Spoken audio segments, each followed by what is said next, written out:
لا ملوش حاجه يسلمك في النهارده يا ابو محمد سعيد هناك بيستلم الكنز. ما شاء الله. وفقوس اتنين. لا لا لا لا لا.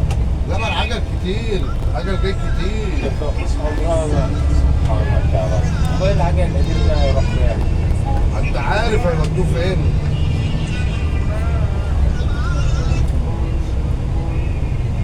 زماننا بقى يودوه مكان ما يودوه زماننا. مش تستلم الجبل. المهم ان احنا راكبين عربيه جديده يا عم محمود. الفقوس ده الحاجة. المفروض ان احنا راكبين عربيه جديده عشان ما تقرفناش في الطريق. بس هي دي القصه. ايه يا ماما؟ ليه يا ماما؟ ليه انت مش قلت لي لما هركب هرن عليك؟ طيب خلاص انا بقى انت اللي اتلبخت مع ندى، انا مالي انا بقى. انا مرضت.